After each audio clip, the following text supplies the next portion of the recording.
This is it right here. Combining a team of reporters, columnists, and commentators. Don't you ever talk about me! Are you serious? Jack Ebling has brought thought-provoking discussion. What are you doing? That's a damn coaching mistake! Opinion. The customer is the one who decides when the future gets here. Oh, no! The ship is on fire! You have to check the report. Are you kidding me? That game was fixed. And overall infotainment. I'll take Jim Harbaugh. What has he done? Crazy cootie coming at you. Quiet, please. In exactly 15 seconds, we'll be on the air. Thanks, big fella. Don't you ever come back here again. No arguments. Those are called ass tunes. So buckle up. You talking to me? It's time for The Drive with Jack Ebling. Yeah, for some reason or another, you sound a little taller on radio. Great afternoon, Mid-Michigan and beyond, and welcome to The Drive with Jack, the Spotlight Radio Network. Jack Ebling here with my producer, Boston Rob, on Thursday afternoon. We are in Studio 105 West Allegan, which means you can watch us on YouTube. Hello, everyone. And it is 79 degrees here in mid-Michigan. A beautiful night. It's mostly cloudy, but going to be perfect for high school football and a big soccer doubleheader out at DeMartin Stadium. Michigan State women ranked number 3 in the country facing Eastern Michigan. I want to start the show, as we do almost every Thursday, with Tony Garcia. Does a great job covering the University of Michigan for the Detroit Free Press. Tony, I know how busy you are these days. And besides getting your rounds of golf in and doing a terrific job covering the Wolverines' football fortunes, sometimes we have personal things we have to take care of. And sometimes when writers have a small fortune and they're making a big salary from the Detroit Free Press, they have to figure out how to invest it. That's one way of looking at it. It's good to talk to you, Jack. Yeah, meeting with the financial advisor, double booked myself. Lost track of that today was Thursday, but I've got 15 minutes. I can always make time for you. I'm sorry that it's not the full thing, but I got to get these things done when it's not the season, and I was pushing it up until the end. I understand exactly what you did. I did it myself last week. Hold myself fully accountable for that. But I want to talk a little bit about what things are happening in Ann Arbor. I should know this. Is this the first time the University of Michigan in one school year is going to have a new head football coach, a new head basketball coach, a new director of athletics, and a new university president? I'm going to go out on a limb and say yes. I haven't looked up all the dates myself, but Michigan's only had, less than 20 athletic directors, somewhere around there with football and basketball, right. and presidents. The president's like a dozen or 13. I've lost track now. Yeah. I'm 99.9% certain this has never all happened in quick succession like this before. So a lot of turnover. And we haven't talked about the most important position, and that is the guy running Michigan medicine, right? Yeah, yep. No, he's leaving for Vanderbilt on December 1st, I think it is. Yeah. They've also got key members of their legal counsel who are headed out to Stanford. So I think we talked about that last week, just sort of all the decisions that this next president is going to have to make. Obviously, for us, athletic director is top of mind, but university-wide, I'd say Michigan medicine is certainly at the top of the list. All right, let's talk about Wolverines football. And 9 nights away, Michigan State is 8 nights away now, and Michigan opening against a Western Michigan team, which won the MAC last year and thinks it's going to contend again. I haven't seen the spread on the game. I'm sure Michigan is a decided favorite. But I think Western can provide an appropriate test, unlike some non-conference games that some Big Ten teams, Indiana, always love to play in September. Yeah, no, I think they can. And it's one of the Michigan directional schools, so I don't know how much credit you get for scheduling Western Michigan. I'm not taking it away from Michigan. Yeah. it looks better when you line up when a team is formidable that year. Like last year, they played Central Michigan, and it was 63-3, and they really had no hope. But yeah, Brock Lowry returning at quarterback. Jalen Buckley staying in Kalamazoo and not moving to the Power 4 was pretty shocking. So they've got a good quarterback, got a good running back. I know you are very high on their coach, Lance Taylor. Yes. And so, no, I mean, when you're a group of 6 team in this day and age, not getting completely poached is a massive win. And this is a team that can run the ball. At least they did last year. And if that's why they were able to win time of possession so frequently last season. And if there's going to be any hope for them to keep it close, you want to keep it close late at halftime, then through the third quarter, then moving into the fourth. They're going to have to possess the ball. They're going to have to not turn it over. But we were meeting with defensive coordinator Jay Hill just last week, and he was talking about we had talked about Michigan pillars in recent years under Jesse Minter and Wink Martindale, which are things like block destruction, effort, angles, and those sorts of things. Jay Hill has his own pillars, and it's about keeping teams under 100 yards through on the ground, a quarterback rating or sort of like an efficiency metric under 100 through the air, and winning the turnover battle. He says if we turn over 3 times, that means somehow we got to generate 4. If our offense is able to put a clean sheet out there and not turn the ball at all, we got to get 1. They just, they want to be better than that, but +1 every game is one of their metrics, and Western will be a test in that regard because they're decent at protecting the football.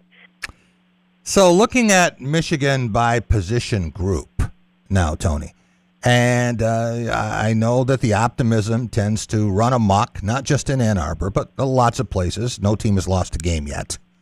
That will change this week in week 0 for some teams. But for most of them, they're going to make it into September unbeaten. And you hear about the improvement. Michigan, the offensive line is better. Running back depth. The receivers, much better. Bryce Underwood, better. Everything is better. But last year's team did win 9 games. And this year's team is picked to win 8.5 games. So do you think that 8.5 prediction is low? Do you think that this is all based on the schedule? Or do you think that maybe people are just looking at what they want to see and that there might be something that Vegas is seeing that they are not? I don't think it's low, and I do think it's based on the schedule. When you have a schedule that features 4 top 10 teams, 1 you have to see the second week, 2 you have to see on the road in the final month of the year, and then a couple other ranked teams, top 25 in Penn State and Iowa. 6 of 12 ranked games. I mean, if you got to go 3-3 in those games and then not drop any elsewhere, right? And so in order to beat the over. So I think 8.5 is really the fair number. I mean, I've been tossing and turning between 8 and 9 wins all off season. That's sort of been the mark, and not just because Vegas said it there, right? It's just it's hard to see them winning Indiana, Ohio State, or Oregon, and then Oklahoma, Penn State, and Iowa, like we mentioned. Those feel like the more winnable games of those 6, but are they going to get all 3 of them? So I think, but to your point, I mean, I think Michigan is vastly improved. But we've said it before. I mean, just because you are a better team with such a big Big Ten, it does not necessarily mean your record is going to be better. They had a tremendously easy schedule last year. They had 3 tests, and they got blown out in all 3 tests. They have 6 tests this year at least, and I expect them to win some of them. So I think it's going to be a much better team. They're very high on their running backs, and Jordan Marshall and Savion Hyder. They're almost as high on their top 2 wide receivers, Andrew Marsh and J.J. Buchanan. The offensive line is more veteran, more experienced, and with all of that, plus an offensive scheme run by a new offensive coordinator, Jason Beck, that has proven to be very difficult to stop wherever he's been, Syracuse, New Mexico, and last year Utah. Bring all of that in together, competent coaching, and that's, I think, it's sort of a rising tide lifts all ships thing, and Bryce is one of those key ships. Not to mention everything he learned with the trial by fire last year. As a true freshman, he had just turned 18 years old. He didn't have a lot of insulation around him, and he certainly didn't have much help coaching, and he was okay. He was not great, by any stretch of the imagination, but for a true freshman, he was okay. And you figure takes a step forward with everything else around him to good this year, and then you're looking at a pretty good offense. Yeah, and I understand exactly what you're saying about the schedule dictating that. I think Michigan and Michigan State are going to be better coached. They're going to play smarter football. They might be playing, in some cases, tougher football. And I don't know that it's necessarily going to translate to an immediate increase in wins. It could. Michigan could get up to 10 or more postseason, depending, and Michigan State hoping to make a bowl game. But doesn't mean they won't be playing better football. And I think that the signs are positive, certainly that way, from Ann Arbor. What about the specialists there? Haven't heard much about kicking game, punting. Michigan always has guys who can return a kick, but what do we know about that? Yeah, a lot of new names coming through. There's going to be a big turnover in the specialist room. It's led by Kerry Coombs, who joined the team. He was Sharon Moore's final hire, actually, after they got rid of J.B. Brown last year. He led the team in the Cheez-It Citrus Bowl, and the return game looked, it was just night and day. They had 7 returns for 175 yards that game. It felt like more yards combined than the entire rest of the season. It wasn't, but it felt like it. They were explosive. They brought in Trey Butkowski from Pittsburgh as the kicker. He was Lou Groza semifinalist as a freshman last year, 19 of 22 on field goals. Had a stretch where he made 16 in a row, and the wind can swirl a bit in Pittsburgh. So I know they're pretty excited about that. They also brought in his long snapper in Nico Crawford, so that should help. And then Cam Brown is a sophomore who's going to handle the punting duties. Sounds like he's taken the job, likely from returner Hudson Hollenbeck. He spent last year at UNLV. Decent average, about 43 yards per game, 4 punts or so of 50 yards or more. And he landed like 8, I think, inside the 20. So, and that was as a freshman. So solid, not great, but I think they think working with Kerry Coombs and just not being a freshman anymore, you're going to grow in that role. So special teams should be much better. And what I really like about their special teams unit is the people they were talking about in the return game: Andrew Marsh, Savion Hyder, and Smith Snowden.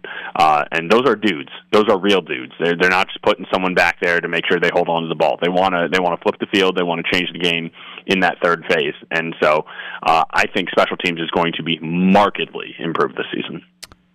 Tony, do you know how many teams are playing 8 home games?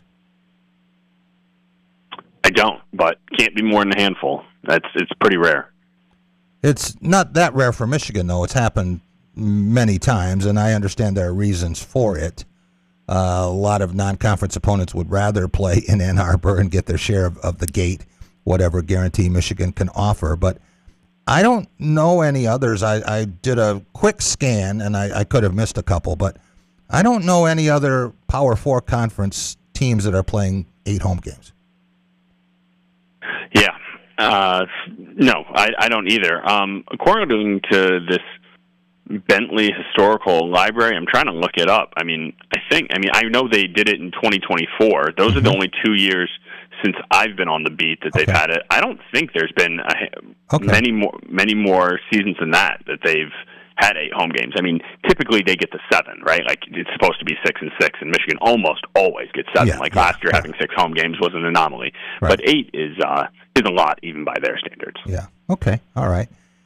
In terms of the player we're going to be talking about in 2 weeks, we'll have you on again next Thursday, and then when we talk after that, Michigan should be 1-0. And who are we going to be talking about? Are we more likely to be dealing with a much improved Bryce Underwood, the two-headed monster of Jordan Marshall and Savion Hyder, the incredible improvement of the receiving room and J.J. Buchanan, or a defense that is going to take on the personality of Jay Hill? Yeah, I think all conversation, certainly early in the season, often centers around the offense and just the way it's either improved or not. So I would expect Bryce to be number 1 with a bullet, however he looks. is how people are going to be talking. Savion Hyder's going to get touches. He's been banged up a little bit here in fall, but sounds like he should be good to go for the season. But I'm going to throw out a different name. I'm going to throw out an edge rusher opposite John Henry Daly, and Dom Nichols. Dom Nichols has been getting a lot of praise, and maybe I'm a little biased. I chose him as sort of my breakout player for last year, which did not come to fruition. I'm liking to believe that maybe I was a year early. He is big, physical, and every offensive lineman we've spoken with separately, right? Like, they're not all being interviewed together. When we ask who's the toughest pass rusher, that's who they said, actually, not John Henry Daly. And so I think he could surprise some people, and I wouldn't be stunned if he led I'd be mildly surprised just because John Henry Daly is so proven, but I think Dom Nichols has a shot to lead this team in sacks. Wow, I completely missed that one. Is it Dom, D-O-M, or Don? Dom, D-O-M, Dominic. D-O-M, and Nichols, is it N-I-C-H-O-L-S, or Nichols like the coin? Yep. Nichols, yeah. He's a junior from Maryland, 6'5", 245. Big dude. Evan Link was talking about him today. Nathan Phobie was talking about him today. Andrew Sprague talked about him last week. All offensive linemen. And Cam Brandt was talking about him today. He's got a lot of good pub, and they don't have. There was no reason. Of course they're going to gas somebody up, but for all of them to do it separately for the same guy in a room that's said to be pretty deep, right? Carter Meadows could have affected the room.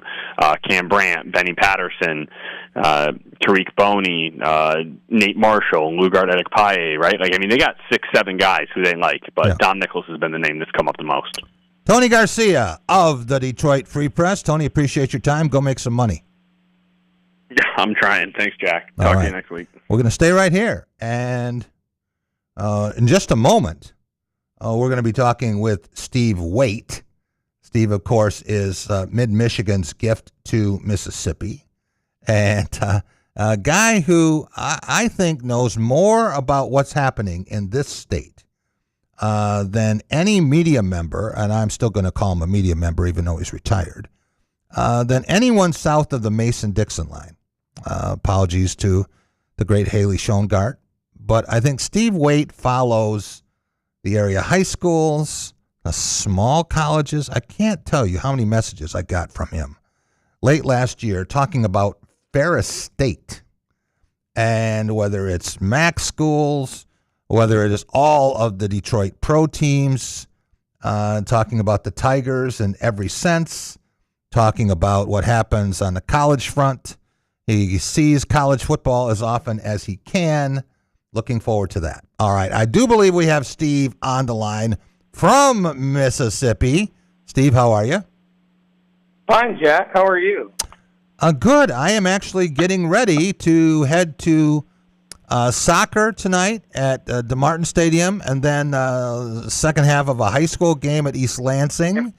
And then tomorrow, heading to Comerica Park to see Tarek Skubal. And then there on Saturday, and I understand there's a good chance Shohei Ohtani is going to return and pitch one inning for the Dodgers. So I have a fairly busy week. Am I wasting my time by going to see Dodgers Tigers? Oh, no. You're never wasting your time to see someone like Tarek Skubal pitch. Yeah. That's what I'm thinking. Regardless of what the score of the game is, right? What kind of reaction do you think he's going to get? I actually think he'll get a warm reaction. Standing ovation? Well, I wouldn't go that far. Really? But, no, I don't think so. Yeah, two times Cy Young Award winner who didn't ask to leave? No? No, I think some are, I don't know. I think it will be a warm reception, but not worthy of a standing ovation. Okay, all right, good. We have the first prediction, Rob, on the Skubal response. We're going to keep a little chart here with everyone we talk to. In terms of Tigers' interest for you, we know that you care and you follow this team. You probably, truth be told, follow it closer than I do and care more than I do. But are you ready to move on and just start dealing with football? Yeah, I'm really at that point. More out of, I'm just anxious to see what the Spartans put on the field this year. Yeah. And I again, when I was in Las Vegas for the Frozen Four, the over under for victories for Michigan State was 3.5, and I bet the over. Yeah. And looks like I'd have won some money if I'd have bet the under on the Tigers. But I could never get that bet down. The season had already started. Would you have bet the over on see, Michigan State if it had been 4.5? Would you have still bet the over? Ooh, that would have been more difficult. But hey, I you would love have got the better Spartans, odds. So sure, why not? Yeah, so, yeah. I know people, Steve, who bet against their interests, almost as insurance, right?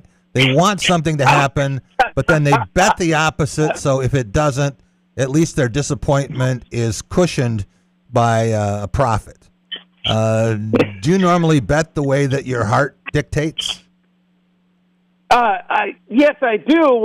With hopefully some thought and data analysis put into it. Yeah. But I guess now the Pistons can blame me for not winning the NBA title because I bet the Pistons to win the title when I was up there for the Frozen Four too. So. Yeah. I know some people who I know quite a few people who bet the Pistons to make the NBA Finals, but you're the only one I know who was all in, saying they thought that they would win the NBA Finals. I guess you have to get in it before you win it, right? And that was more heart than analysis. Well, yeah.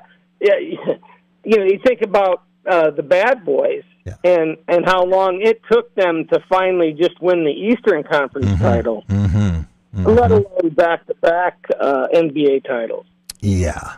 They had to learn from the Celtics, and Isaiah mentioned that in his book that they, the Celtics taught them the amount of focus and intensity you had to bring in and game out, and where you can find points to rest during the regular season.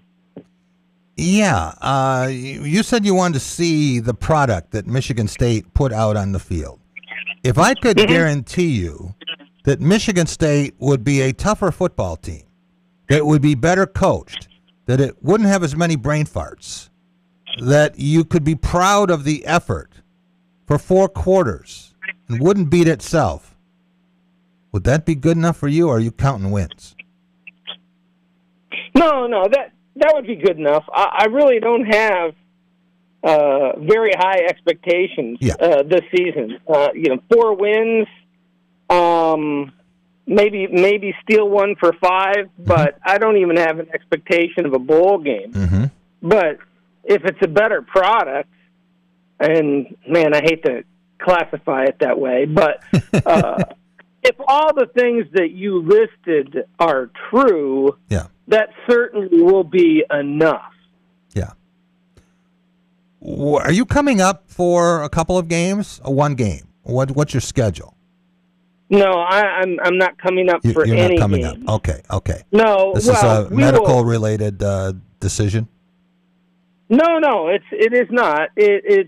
We are coming up for 2 weeks in September for Amy's 50th high school reunion, and then just it's a 2-week reunion time. Her 50th high school reunion. It takes 2 weeks.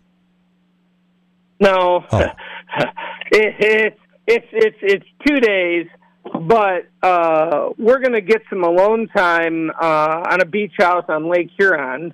Okay. And the only football game I plan to attend is a Mason freshman game against Eastern.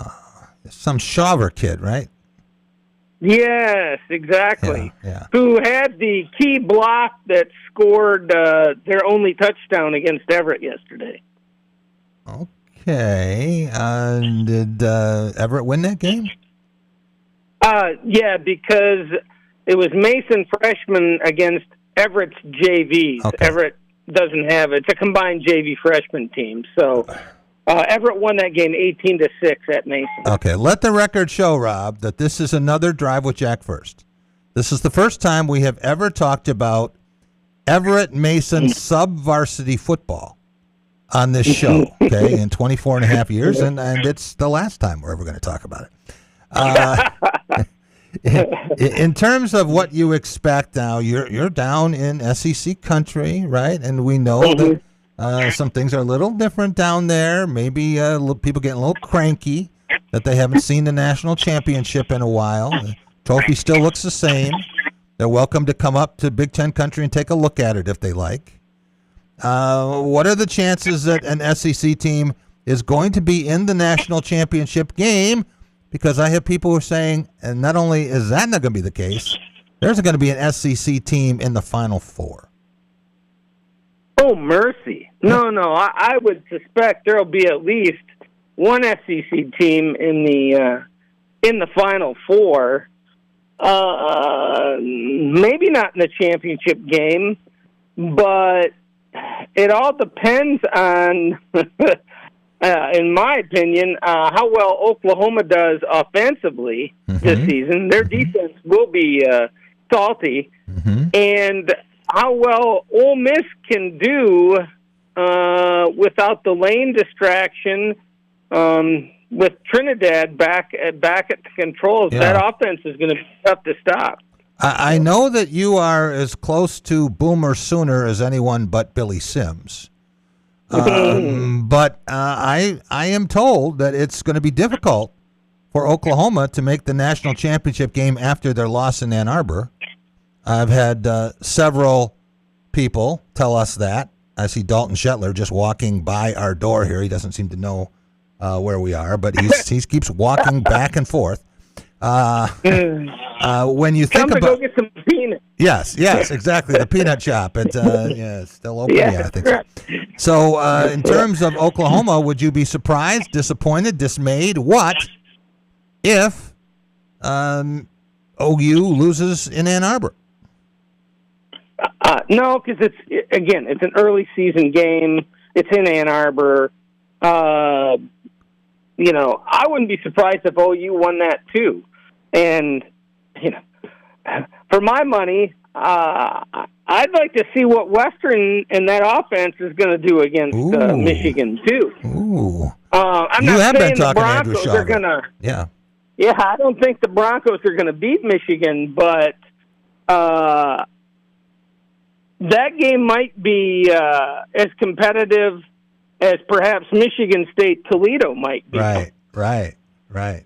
Yeah, interesting stuff, but I keep hearing, and again, this is from someone who follows college football religiously, that the semifinals are going to have two Big Ten teams, probably Ohio State and Oregon, but don't count Indiana out. They have an easier schedule, and they do have Ohio State in Bloomington. And they also think Notre Dame will be there with an incredibly favorable schedule. And Miami, the last time I looked, Miami wasn't in the SEC, so that means the only chance for the SEC to be at the national championship game is for there to be all SEC officials. And that doesn't necessarily guarantee anything either. It's the ACC officials you have to keep an eye on. Oh, yeah. Man, anyway. I'm not sold on Miami. Okay. And Mario Cristobal will be calling you later. He's welcome to do that. I'd love to have that conversation. Yeah. Again, I'm not sold on Miami, and with the expanded playoffs. Yeah. How hardened is Notre Dame going to be heading into the playoffs? Yeah. With the schedule they have. They do play Miami, year. right? They play Miami. Yeah. Yes, they do. And they do play BYU, which I think is a dark horse in the Big 12. So they have two games, and then the other 10 will be heavy favorites. I would say. They do play SMU, so they'd be favored by more than a touchdown in that game. Yeah. Well, and of course, as someone wrote, I did not, Notre Dame's schedule is pretty much a layup line into the playoffs. Yeah. So, well, as Curt Cignetti said, we'd be happy to play Notre Dame, but since they're not in the conference, they should come to Bloomington twice, and then we'll go to South Bend once. Notre Dame officials who think they invented football gagged on that. They had to have the Heimlich maneuver administered right there. Steve, thank you so much for joining us on short notice. Sure. Really appreciate that, and I'm sure I'll be hollering at you later this week. Go J-Dubs! Yeah, and he got it right, too. He was a big red in those days. All right, we will be back in just a minute, and in studio, we might even get a lesson on how to make a half-court shot. Dalton Shetler, voice of MSU women's basketball, and much more. We're going to talk about that coming up here on The Drive with Jack. Jack Ebling here with my good friend Matt Sloan at Graph of Okemos. Hey, what are MetaGlasses? Jack, MetaGlasses have been a game changer for our service departments. They allow our technicians to record a hands-free recorded inspection of your vehicle. We then send the video to the customer's phone for them to view and see exactly what the technician saw. The video shows everything from tread depth on tires, oil leaks, loose parts, or simply that your vehicle is in great shape and doesn't need anything at this point. That's the trust factor you get with Graph of Okemos. So, it's been a while since you've had your jewelry cleaned and inspected, right? Where will you go and who will you trust with your most valuable and treasured heirlooms? At Meadowar Jewelers' 4 locations in Lansing, Okemos, Jackson, and Portage, jewelry isn't just our job, it's our passion. Each and every piece entrusted in our care is thoroughly inspected by our trained staff against damage or normal wear. And we offer you, our customer, the highest level of quality on repairs and custom designs. Whether it's worn out prongs, channels, or shanks, it's all handled with incredible care. Meadowar Jewelers in Lansing, Okemos, Jackson, and Portage want to help you preserve your memories and offer you options on creating new ones. Come in today for the cleaning and inspection of your jewelry. We continue to work hard every day to earn your confidence and trust. Dean Transportation is looking for compassionate people to join our team of school bus drivers and attendants. Visit deanjobs.com to see all openings. Dean Transportation provides paid training to obtain a commercial driver's license, increased starting pay, comprehensive benefits, and flexible schedules with no weekend shifts. No experience needed. Apply today at deanjobs.com and train for back to school season. That's DEAN jobs.com. Are you passionate about college sports? Foster Swift Sports Talk is your go-to podcast dedicated to addressing the hottest topics in college athletics, including recruiting practices, NIL, the trade portal, collectives, and revenue generation. Join us as we bring you insights from student athletes, college head coaches, administrators, and other industry leaders as they share their experiences in this rapidly changing arena. Our mission is to share information and help educate student athletes, parents, coaches, and other stakeholders with the knowledge, resources, and strategies they need to make informed decisions and maximize each college athlete's potential for long-term success. Check out our latest episode. We're joined by Michigan State basketball players Andre Hudson and David Thomas to discuss their playing careers and also being parents to elite athletes. Like and subscribe to our YouTube and Facebook pages to watch all of our episodes, or you can give us a listen on any of your favorite podcasting platforms by simply searching Foster Swift Sports Talk. Until next time, I'm your host, Dave Russell. Just minutes from Petoskey, Harbor Springs, and Mackinac City, golfers will find Northern Michigan's hidden gem on Maple River Road in Brutus, the Hidden River Golf and Casting Club and Travato Restaurant. The course offers one of Northern Michigan's most memorable golf experiences, and Travato completes your day with exceptional dining. For tee times and dinner reservations, go to hiddenrivergolf.com. That's hiddenrivergolf.com.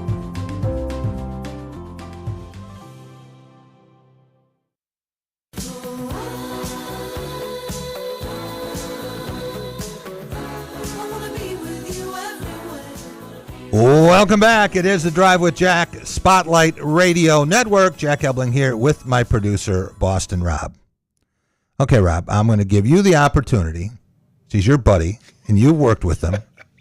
You want to do a professional introduction of Dalton Shetler? This better be good. Well, professional, I don't know if I can do that. And please don't make me do this, Jack. It's bad enough. I got, we don't get talk him about on his quite legal often. entanglements. Now I got to look at him. He's in studio. Yeah. No, he's most certainly, everybody knows him from being, as you mentioned before the break, the voice of Michigan State women's hoops. But behind the scenes, what he's been able to accomplish has been truly amazing. I always say it when we have him on. If I have him on hosting for you, Jack, or talking like this to introduce him, one of the hardest working young guys in the business. The business is in real good shape with him being a part of the future. So I want to follow up on that. Everybody, Dalton Shetler. Dalton Shetler, everyone. I don't know I don't know what I really did to deserve that, but thank you. Yeah, since he's too modest to talk about himself, when you talk about all the things he has accomplished, can you tell us some of the things he has accomplished? He is not incarcerated, so it means he's been a law-abiding citizen. Can you tell us what he has done that has distinguished him? You work with the guy, right? Yeah, well, he has to work with Will Tiemann and Wendy Hart. Well, no. First off, but when he first came in, when did you first come in? It's been what now, Dalton? It's just about 10 years next month. Yeah, it was September 2016. And I was lucky enough to work with him right when he came in from the Spartan Radio Network, and very eager as most young guys are. But man, he put his nose right to the grindstone, and most certainly through good times and bads, and there has been some of both. He's always got a smile on his face. Yeah, which is sickening. Yeah. But no, that's somebody from Boston talking. Right. This is the Midwest. They're Jack. always morbid, right? Yeah, right. Yeah, but like I said, and when I say it, I mean one of the hardest working, one of the friendliest guys in this business. That you can't always say you have friends in this business just because of the way it is. Right. But I can honestly say Dalton Shetler is a friend in this business. Okay. And most certainly helping the next generation as well. So. Okay, that's enough. We want to make sure his head can get out through the door. if you asked, I can clear out the evening plans if you want to keep the shower. Good thing I got a trash can in here now. I can. So Dalton, based on that introduction, is it true that you are younger than Will Tiemann and Scott Moore? I am younger than them. Yes. All right, let's talk about the many hats you wear. Sure. And you have for a while now, with Tiemann Broadcasting and then the Spartan Radio Network and all the things that have happened now, the changeover. Sure. Working with or for Otis. Yep. Right? Playfly. So of all the things you do, what brings you the most enjoyment? Ooh, that one's easy to me. For myself, it's always been about play-by-play. I love the art of it. I think with sports, there is an adrenaline rush and an excitement and an energy that can't be replicated or manufactured in any other thing in this world. Yeah. Nothing of the arts quite creates the rush. Nothing anywhere creates the rush you can get from sports. And when you get to communicate and capture those moments in real time and be the conduit of what that energy feels like, and create those memories and hand them off to your listeners and to the fans, that to me is the ultimate peak of everything I do. Also, you're going to have to bear with me. You can kind of tell my voice is going. I've been fighting an illness for the last week, and it is winning. So you can hear it a little bit in the voice. But you're going to be all right for next Friday. That's the question, right? Yes, okay. we will be. We're working on cough drops as we speak. We'll get back to that in just a minute. Would you describe yourself as a highly competitive person? I would. I actually got to a point, and I know you're getting ready to go somewhere with it, but I'll share a quick story from my childhood. We actually had a bunch of land. I grew up on 40 acres of country land and a farm and everything else, and we created a wiffle ball field in the backyard. Okay. And we took snow when fence. the chores were done? Yeah, absolutely. Yeah. We would have a bunch of the friends over and neighbors over, and it got to a point, because my parents would play too, and my girlfriend, who's now my wife, would play with them. Okay. It got to a point where my mom said, nobody likes you when you act this way, because I was too competitive. So ever since Did that you like moment, wear spikes and that kind of stuff, right? I mean, not quite, but I was chewing people out if we were not winning the wiffle ball games. Wow. And Mom said it's a little too much. And ever since then, I've kind of had like a check, it down like a couple filter. notches, Yeah, right? like understanding time and place. That's been a big thing for me. Did your girlfriend, then soon to be wife, tell you, hey, knock it off? At that she was point, fine with it. It was also new. She just wanted to be your her first draft choice. That's she right. wanted you to pick her first. And she was the first overall pick. She was the first overall pick. That's good. And the reason I bring that up is, we joke around about the half-court shots. And sure. You've made lots of half-court shots. Sure. So I was talking to Robin Freilich about this. Okay. And I just threw in a comment about the ritual they have, right? Yeah. And I said, well, who's second to Dalton in terms of making these 3 points? I didn't even get the sentence out of my mouth. And she nearly put me in a hammerlock. She is competitive. She is very competitive. She's more competitive than I am, for sure. Okay. I think I'm pretty competitive. She takes the cake in competition. But if you want the actual answer, who I think the best is at half-court shots with the women's basketball program, you got to go to the recruiting coordinator, Joel Weimer. Joel Weimer has those things down. Really? He's got a real routine to it. It's smooth. He played college basketball too, so he's. So what's the trick? Because I think I made one in an intramural game. Well, he's repped it enough where he puts enough backspin on it. He gets the right amount of arch. Like, it's real muscle memory for him. And half-court shots aren't really muscle memory for many people, but he actually goes out and practices them, right? But I think he definitely has at times. Yeah. He is the best, I would say, currently. The best we ever had since Freilich's been here, Lauren Ross. If you remember her the first year, she transferred over from Western Michigan, finished her career at Purdue Fort Wayne. Yeah. I think we actually charted. I believe she made between 40 or 50% of her half-court shots that season. I mean, she was unbelievable. It's unless you experienced it, you would not believe what she did. All right, before we talk about Michigan State football, and we will get to that, and basketball, and you may remember Dalton coming in as a pinch hitter, doing a fantastic job for some Michigan State sports that you were not the primary guy, right? Thanks. Yes. Didn't Wally Pip anybody, but we thought, hey, look out, this guy's coming, So let's talk a little bit about MSU women's hoops because, that wasn't that sold. I was really, really sold on a recruit from Howell, who I went and saw in the state tournament. I think Lily Williams is going to be phenomenal. But I wasn't really sure what else was coming in. They didn't have other recruits, high school recruits. And I wasn't familiar with the portal people. I went back through and started watching the portal people. And you had to miss basketball come in. Then I got a hold of some video from France, right? And I look at these two players from France, and, they would be headlighting a class a lot of times. So now I'm seeing 4 additions to the playing group.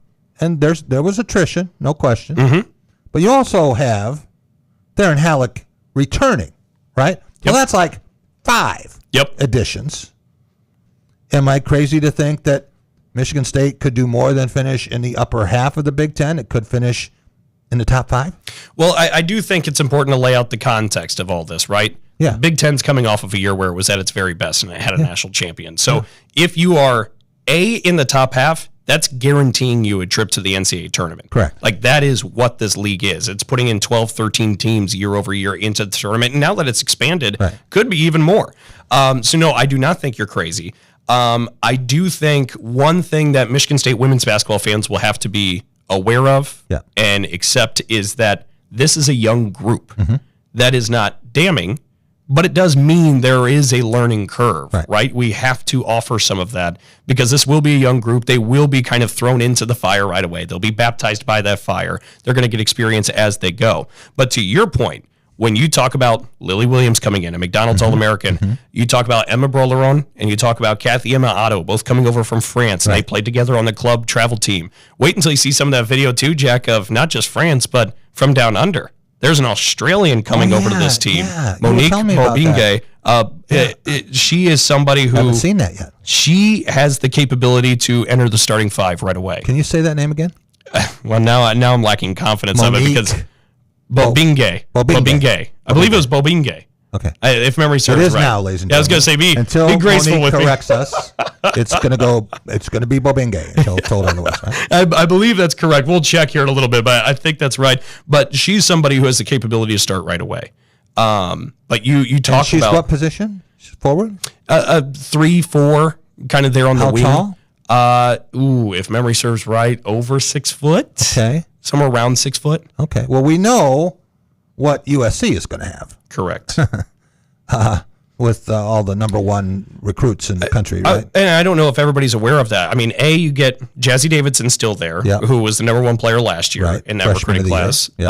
Juju Watkins returns. Player of the year. And then you have Sanaya Hall coming in, who is this year's number one recruit in the recruiting class. And they have the number 5 overall recruit coming in as a part of the same class. Has any school, Connecticut, Tennessee, whatever, had 3 straight number 1 recruits? I've been curious of that. I haven't gotten to research that, but it's a real hypothetical or a real probable question. 3 straight number 1s is incredible, but that's the kind of talent they have there. So USC looks sharp right out the gate, just with talent. It's just oversaturated. UCLA defending UCLA, I think there are some question marks about what they have overall because look, they lost 6 players in the top 15 or top 18 picks of the WNBA draft. I mean, that whole group was a WNBA team, and they're there now. So they got a lot of retooling, but I think a lot of people are going to be pretty excited about Iowa. Yeah. Because Michigan thinks they're going to win the national championship. Right. And Michigan does bring back a lot. Michigan does look sharp as of right now. So there's a lot of talent overall. And then even groups like Illinois. Illinois didn't lose anybody. Yeah. They have the entire starting 5 back. They're healthy. The Big Ten women's basketball is in such a healthy but also challenging spot of if you're not at the top, how do you get to the top because it's so competitive? Well, what were the odds that the Big Ten would have the NCAA basketball champions in men's and women's divisions? Feels like it was a long time coming too, right? I mean, we've talked a lot about on the men's side. The last one was 2000 when the Flintstones came rolling in here in East Lansing. That's right. For women's basketball, you have to go before the millennium, 1999, when Purdue won it for Big Ten women's basketball. So it had been a 26-year drought on the men's side, a 27-year drought on the women's side. It felt like things were due to kind of break through. And I think really it shows when you juxtapose that with 3 straight national champions on the football side, the Big Ten is, in a day and age where there's so much money and revenue share and NIL and everything else, the Big Ten is maybe the healthiest out of every conference in the country. And UCLA had more national champions than any other school last year. People always say, well, what was their football team? You know, that's all they look at. I like the imitation. Who is that? I've got a lot of friends. Kind of a composite, right? Collective ignorance. With that, it's going to be an exciting winter, I think, for fans who, and we talk about competitiveness and the coaching staff.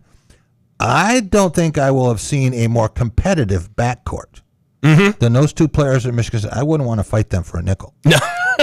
And, of course, you're talking about Theron Halleck, Kennedy Blair. Yeah. And look, I know I've jumped on here and talked a couple of times. I'm sure you've talked too, Jack. The Kennedy Blair story is one that if fans are not initiated to, it's simply remarkable. And you just don't hear it anymore. This is somebody who at first committed to Robin Freilich at Bowling Green. Then when Robin got the job here, Robin said, okay, well, you can come to East Lansing, but you got to walk on. She takes the walk on. She misses the entire first year with a foot injury. She's in a boot. And then you get to the next year, and she actually starts to play a little bit. She works out a role, and you're kind of thinking, wow, what a neat story this is, right? There's a walk-on, now a real piece. Then last year, she has a massive year, scoring 14, 15 points a game.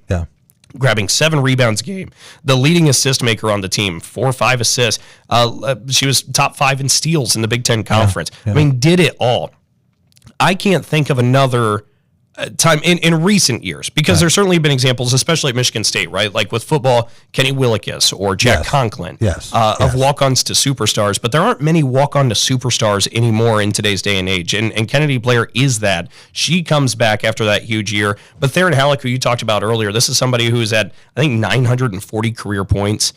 We call her the Spark. Right. I mean, she is the spark plug. You put her in, she's and all of a sudden, going end to end. And I was actually talking with Robin a week or 2 ago, a little bit, and Theron came up, and we were talking about what she brings to the team. She goes, "You realize when she was missed, we kind of had to do the math as a staff because that's an automatic 6 points from just leak outs that you're used to getting a game. She's that quick where you just bank on." If she's steals, if she's in the game, she's going to get 6 points that are easy at some point in the game, and that's a huge help to the team. with her quickness, and I would say, look, it's her and maybe Jelani Cambridge at Ohio State as the two quickest players in the conference, and what Kennedy Blair's been able to create, that is such an electric and lightning in a bottle type of backcourt. That's going to be a lot of fun. That's worth the price of admission, those two. And watching Lily grow, and not a flower, we're talking about Lily Williams, watching her game grow, it's going to be like watching Alyssa DeHaan, who was a little probably before your time, right? But I'm aware. You're aware. And she was the human shot block racer, right? She was, and I yeah, if you want to chuckle, go in the media guide and just check out all the block records, and you just see Alyssa DeHaan, Alyssa DeHaan, Alyssa DeHaan, Alyssa DeHaan. Yeah. And she was taller than Lily. Lily's 6'6", right? And Alyssa was taller than that. I think she was 6'9". Yeah, she was 6'9". Yeah. So it's going to be fun to watch that development and growth, but it's all there. Every skill you could want for an accomplished big. She's not just a big girl. Besides those physical tools, though, that you allude to, Jack, when you talk with the staff about Lily, the thing that makes them the most excited is she'll finish a workout where she is just put through the ringer. I mean, just really trying to test and challenge her to the fullest. Yeah. And she finishes and thanks every coach after the workout and says, thank you for making me better. Right. Thank you for making me better. That kind of perspective is the right word. You don't get that too much from college freshmen, and you certainly don't get it today that often anymore. We are going to get to football. I promise you, okay? I want to talk about men's basketball for 1 minute because you brought up walk-ons. And Michigan State has had an incredible history of walk-ons. I would match it with any program across the board, and the greatest walk-on in NCAA history is a Spartan. Are you familiar with the saga of Jumpin' Johnny Green? Yes, I am. So let me make this story quick, right? He's just a guy, right? He's not 6 foot. And he goes in the Army, right? He goes into service. And he gets his growth spurt. And suddenly, he's the best player in the armed forces, right? And so he decides that he was going to want to play college basketball when he's out.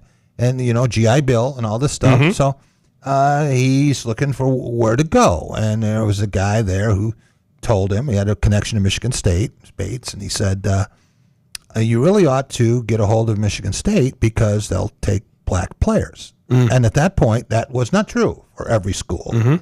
We're talking 50s, right? Yes. Yeah. Yes. Michigan State had a guy named Ricky Ayala who was a pioneer, little Smurfy point guard, right? And so John Green is now 6'5", and he's writing letters. And he writes a letter to then Coach Fordy Anderson. He says, "I'm going to come play with you." Yeah. Anderson takes it, pulls it up, throws it in the drawer somewhere. So Michigan State is playing, right? And this is the 1956 season, and John Green shows up on campus. And he doesn't know anything about basketball. He's wearing different color socks, and he's just really. So Michigan State is playing a game at Northwestern, and they get upset. Now the bus comes back, and Fordy says, "We're practicing," right? So he brings everybody back, and they're sweaty crap, and they're going to practice. Sure. Right? And so John Green sees the light on, and he's walking by. He goes in. He walks right out, and he says, "Coach, John Green." Fordy looks at me. "What do you want?" He said, "I told you, I'm going to come, and I'm going to play for you. I'm going to be a Spartan." He says, "You can't. First, you got to get into school." He says, I've already enrolled." "Well, you got a place to stay. You got your books." "I got that. I'm all set. I'm here to play." He says, "Well, go work out with the freshmen." So he tells the freshman coach, take him upstairs, and upstairs Jim and Jennison there. So the freshman coach comes down, a guy named Bob Stevens, comes down. He says, "Coach, have your guys shoot free throws and come with me." And Fordy had one rule. You could not interrupt practice. His wife could not interrupt practice, right? And so he says, "Stevens, I told you, don't ever interrupt practice." He's in a really bad mood, right? And Bob says, "Coach, have your guys shoot free throws and come with me." So now he walks up the stairs in the upstairs gym, and Stevens is on the verge of being fired, right? Goes up there, and John Green is dunking 2 balls over a cable 11 foot 6 inches off the ground. And Forty never criticized Bob Stevens about interrupting practice. Bob Stevens might have been on to something. They were on to something, right? So this is like January. So now he's got to have a whole year, according to Big Ten rules. So he couldn't even play the part until the semester changed, right? Or then they were in a quarter system. But it had to be the winter quarter. So Michigan State gets off to this lousy start, right? But they got John Green coming in. And he comes in, and he takes them to the Final Four. Mm-hmm. And they lose in triple overtime to the national champion in the semifinal. And then he goes on and he averages 17 rebounds a game for his career. Right. And then he plays like 18 years in the National Basketball Association. Just shows up. Coach, here I am. Isn't it amazing? Yeah. I don't think there is anything that can even happen today that resembles anything of a story like that anymore. No. I mean, that is of a time and should be cherished in such a way. Yeah. And he went on to, after his basketball career was over, to own and operate the largest McDonald's franchise in the world. I did not know that. Yeah, in New York. So that was tremendous. Huh. Anyway, want to talk about Michigan State football. We're here. Michigan State football now, the beginning of the Pat Fitzgerald era, 8 days away. What do you expect? I don't mean numbers. I mean, what do you expect to see? Well, I think whenever I've been asked this question over the last couple of months, the answer is the expectation is energy. I think it's competitiveness. I think Pat Fitzgerald, from how authentically energetic he is and the way he carries himself, the way he operates, the way he has those guys in line, I think the expectation is that there is no lack of effort. That's a non-negotiable in this program. And I think whatever that results into, that is what year one of the Pat Fitzgerald era looks like. Because I think a lot of people love to do the over-under wins, losses, and do all that, and it is fun. But I think if you're a Spartan fan, the one thing that you should pay attention to this year is getting the standard of competition and an energy and excitement to play and compete back to what we expect Spartan football to be. And I believe Pat Fitzgerald is going to be able to do that. Obviously, Michigan State fans want to win championships. Of course. And they want to beat Michigan. Mm-hmm. But what they want almost as much is not to be embarrassed. Not to have to go into work on Monday and explain how crappy their team is. Sure. Right? And I think you're going to like the product. You may not like the final score all the time. You may not like the way the standings look after Game 12. But you're going to like the fact that they've given you something that represents. Well, and he knows what Michigan State football is about. Right. When the introductory press conference took place and he stepped up to the podium, he said, toughness was built in East Lansing. That's right. Michigan State football is all about being tough. Yeah. And when I talked to him, and I know you talked to him at the Big Ten Media Days in Chicago as well, right. He had mentioned, if we got a lot of fans who like to draw up some cute plays and send those in for us to run, he goes, don't bother. Yeah. We're going to run duo. We're going to run outside zone.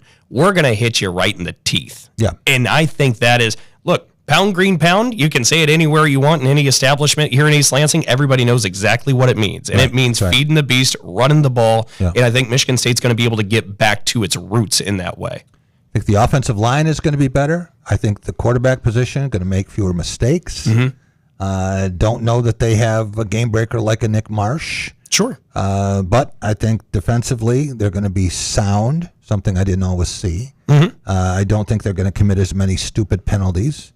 And you have the best special teams coach in the country, and that's almost a unanimous appraisal of LeVar Woods.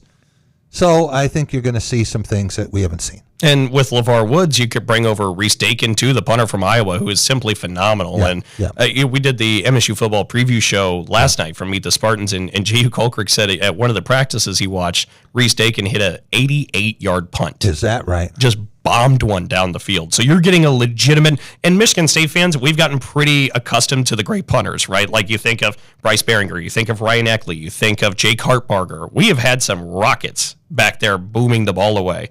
Reese Dakin's going to be another one of those, and that's exciting. Wow.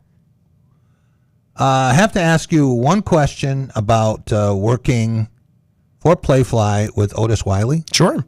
When you do shows with Otis, do you have to talk about his greatness and tremendous plays he's made? Is that part of the deal? It feels like it is. It's one of those unspokens, you just kind of handle that.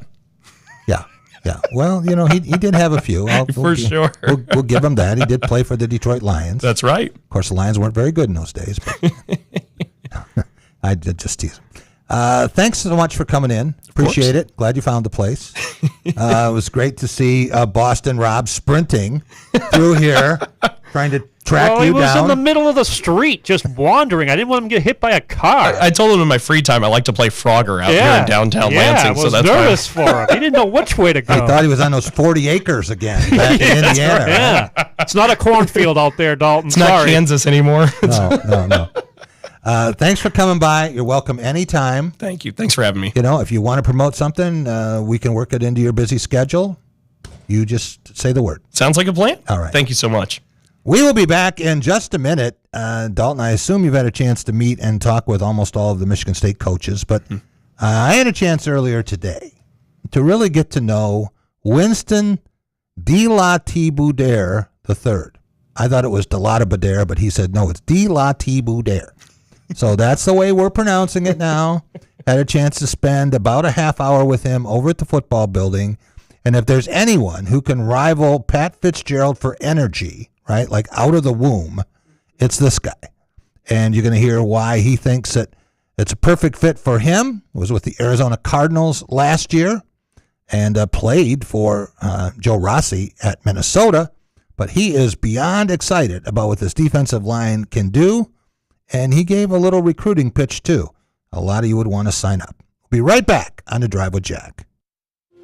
Just minutes from Petoskey, Harbor Springs, and Mackinac City, golfers will find Northern Michigan's hidden gem on Maple River Road in Brutus, the Hidden River Golf and Casting Club and Travato Restaurant. The course offers one of Northern Michigan's most memorable golf experiences, and Travato completes your day with exceptional dining. For tee times and dinner reservations, go to hiddenrivergolf.com. That's hiddenrivergolf.com.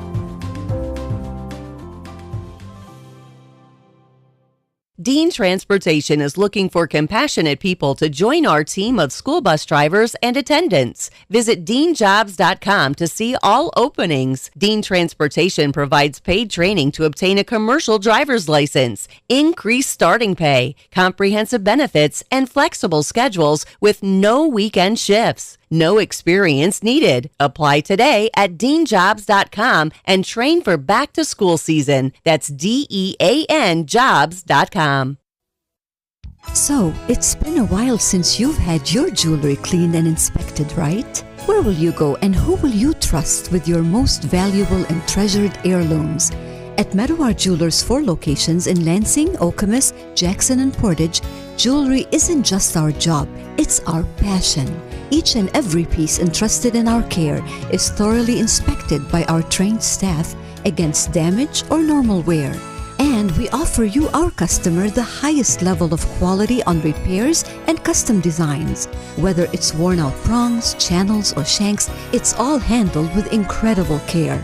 Meadowar Jewelers in Lansing, Okemos, Jackson, and Portage want to help you preserve your memories and offer you options on creating new ones. Come in today for the cleaning and inspection of your jewelry. We continue to work hard every day to earn your confidence and trust. Meadowar Jewelers. Jack Ebling here with my good friend Matt Sloan at Graph of Okemos. Hey, what are Meta Glasses? Jack, Meta Glasses have been a game changer for our service departments. They allow our technicians to record a hands-free recorded inspection of your vehicle.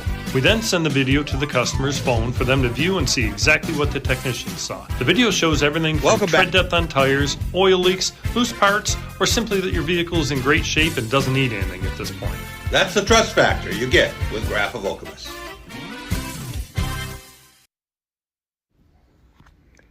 Welcome back to The Drive with Jack, the Spotlight Radio Network. We are joined by Winston De La T. Boudère. That was perfect. The third. That was perfect, right? man. Welcome to East Lansing. Glad to have you here. Oh, man, I'm super happy to be here. It's like a second home to me.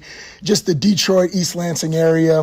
Spent so much time out here. My wife's from here, so I'm super excited to be here. What did you know about Michigan State when you were tearing it up at Minnesota? Oh, my gosh, tough. We lost to them when I played out there. And I remember the game vividly. My roommate got banged up a little bit. I got banged up a little bit. I was like, these dudes are tough.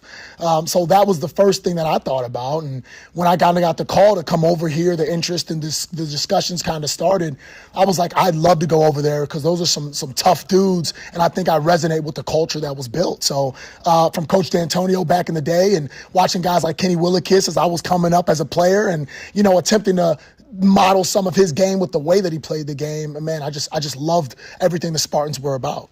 How does it feel to know you were Joe Rossi's number one target of all the people he wanted on his staff?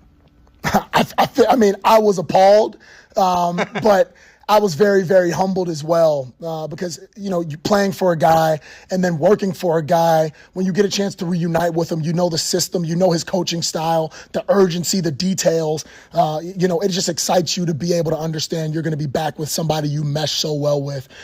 So when we got a chance to kind of talk about everything, it was kind of like God was orchestrating this for a certain type of reason. And, I just jumped in the pool, man, and I started swimming. What's the biggest difference between playing for Joe and working with Joe? The biggest difference working for him is I think that he understands that we have a knowledge of what's going on. Yeah. As a player, he would leave no gray area. As a coach, he leaves no gray, but also there's that confidence that, all right, this dude's played for me. He knows that. So we'll be in the film room, and he'll be like giving a coaching point, and he's like, I know you know, but I'm just saying blah, blah, blah, blah, blah. That's the biggest difference. I mean, he's still demanding. He's still on me, but there's still so much love, whether it's tough love, excitement, whatever the case may be. Like, it's so much love in the relationship. I'm just appreciative to be able to work for a guy that I once played for. So you know Joe Rossi better than anybody in the building, a lot better than Fitz does, right? Yeah, but between me and Coach Bindleglass, I would say so, yep. There you go. Yeah. So what would you tell people about him, either players coming in or even your head coach?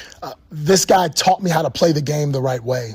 And with that being said, I was kind of rogue as a player a little bit before he became the defensive line coach. I would kind of do my own thing or think that I knew more than I did. And I think he really helped settle me down and help me be able to refocus myself to learn the game in every facet.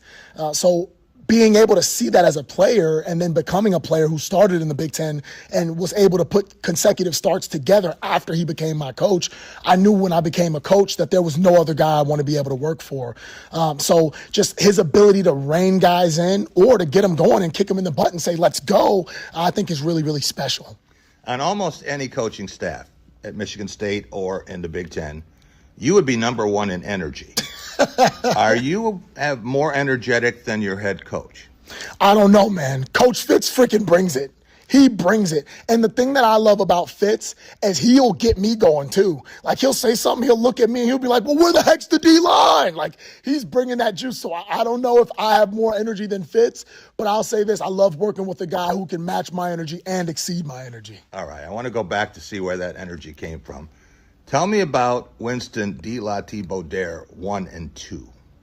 Okay. 1 and 2 as in? You're 3. Yep. Yeah. Oh, my dad and my grandpa.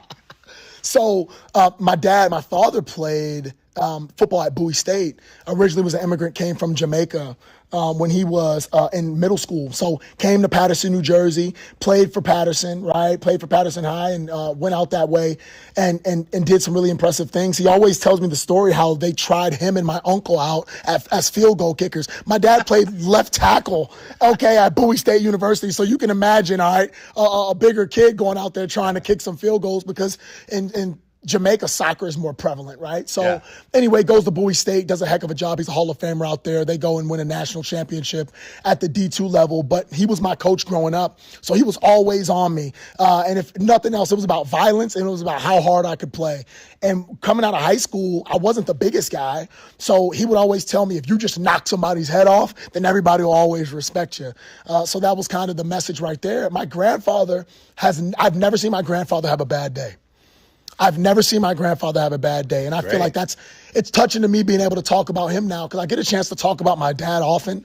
But my grandfather I've never seen him have a bad day. He's been through, he's battled cancer and won. He's got over multiple sicknesses, different things with his heart. But every single day he wakes up, he walks miles on miles in Jamaica in the morning as the sun goes ahead and touches the sky. And every single time I get a chance to talk to him on the phone, he's got a riddle, he's got a joke, he's got something to say to brighten the family. So that's where I get my energy from, those two guys. So if I met your dad or your grandpa, I would immediately say, yeah, that's Winston's dad. Oh, you would know it. First of all, my dad, when he comes to a game, I think he's here Eastern Michigan week, all right? So watch out, okay, for a guy with a peppered gray and black afro, okay, out there and a peppered gray and black beard. He's going to be screaming to the top of his lungs. We'll hear him. All right, well, you'll hear him, and I got him some gear, so he'll be all green and whited out. If my grandpa ever comes to a game, that'll be if we're playing down there in Florida for a bowl game or whatever the case may be. Shoot, man, or a playoff game, sometime in the future. But that's when he'll be able to come out. But you'll know that that's my dad and my grandpa. Winston, what makes a great defensive lineman? I think number one, it's about the it factor, right? Which here we just talk about it being the how.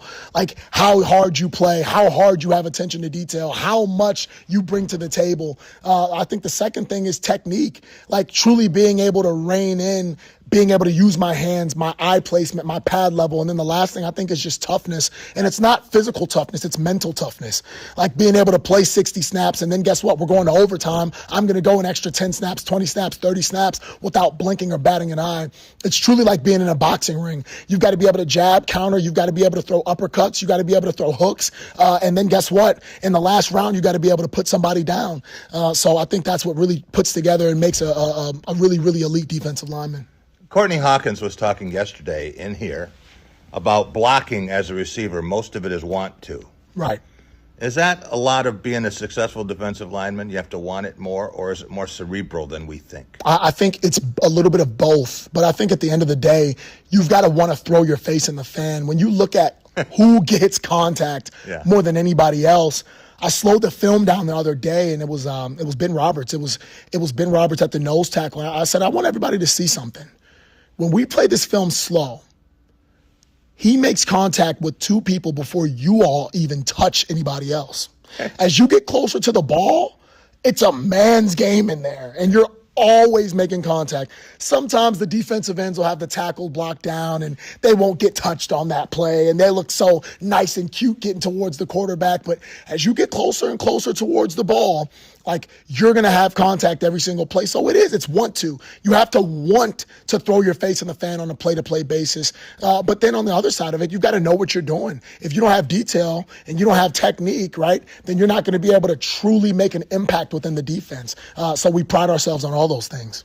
When you're looking for a D lineman, what are the first couple of things you say, okay, I want that guy? Yeah, I think the first thing is get off. You've got to be able to get off the ball at a high clip in the run game and the pass game. I think the second thing, right, is truly being able to, like you said, want to have physical contact with another human being at full speed, at full capacity.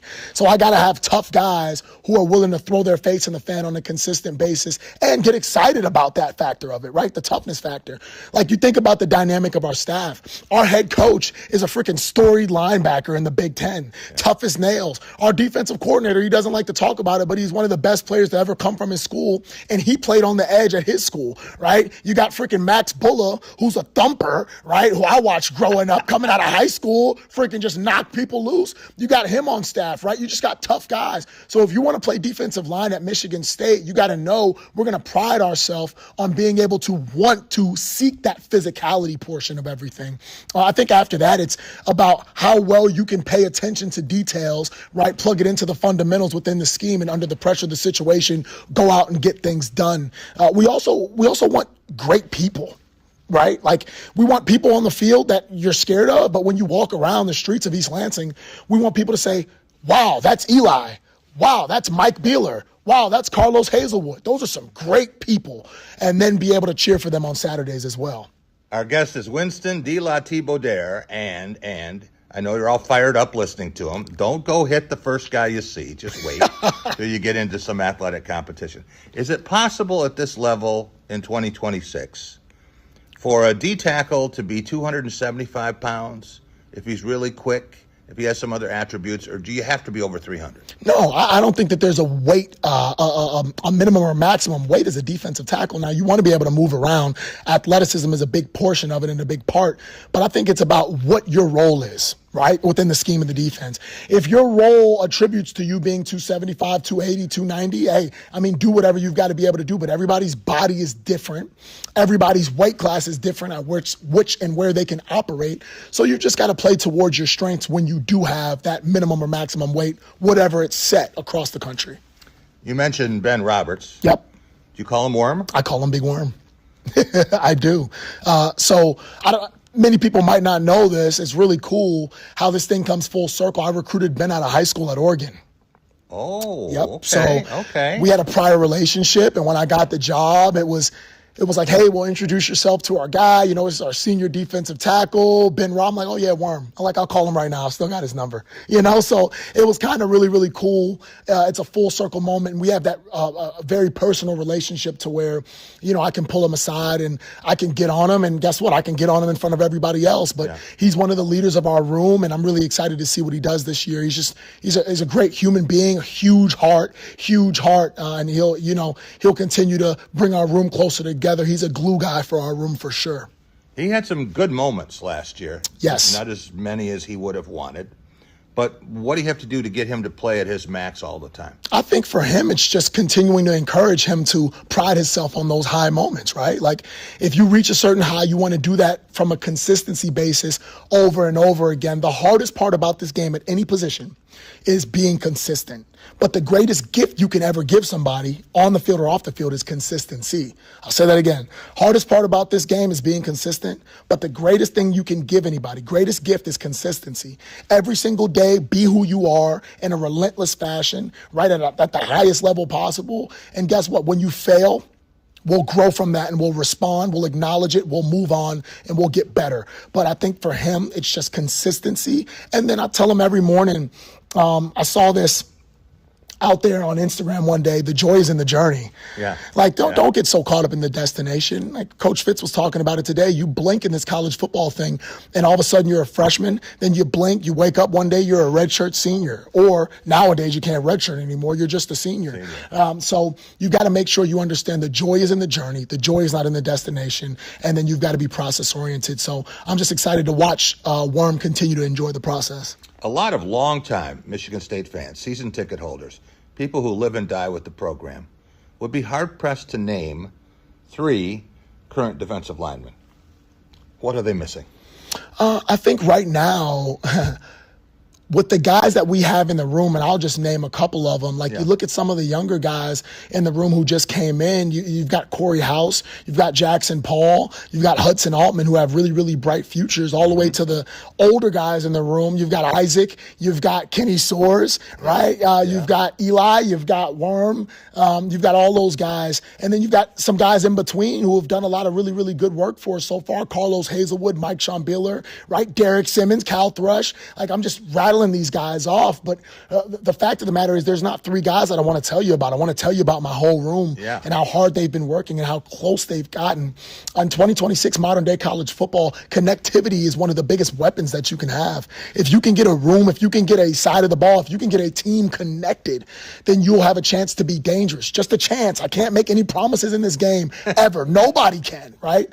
But connectivity gives you the best chance at being able to work. Coach Fitz always talks about, hey, together. Everything you do it together. Now these guys are going to dinners together. They're eating together. They're going we went and saw 3 movies in the offseason together. We went and saw Spider-Man. We went and saw Backrooms. These guys have got me going to see. I'm like, hey, guys, I don't care what movie it is. We're just all going together. And Coach Fitz said, as much as we possibly can, right, we just want to spend time. Because time is the one thing you can never get back from anybody else, right? From anywhere in this world, you can never receive time back.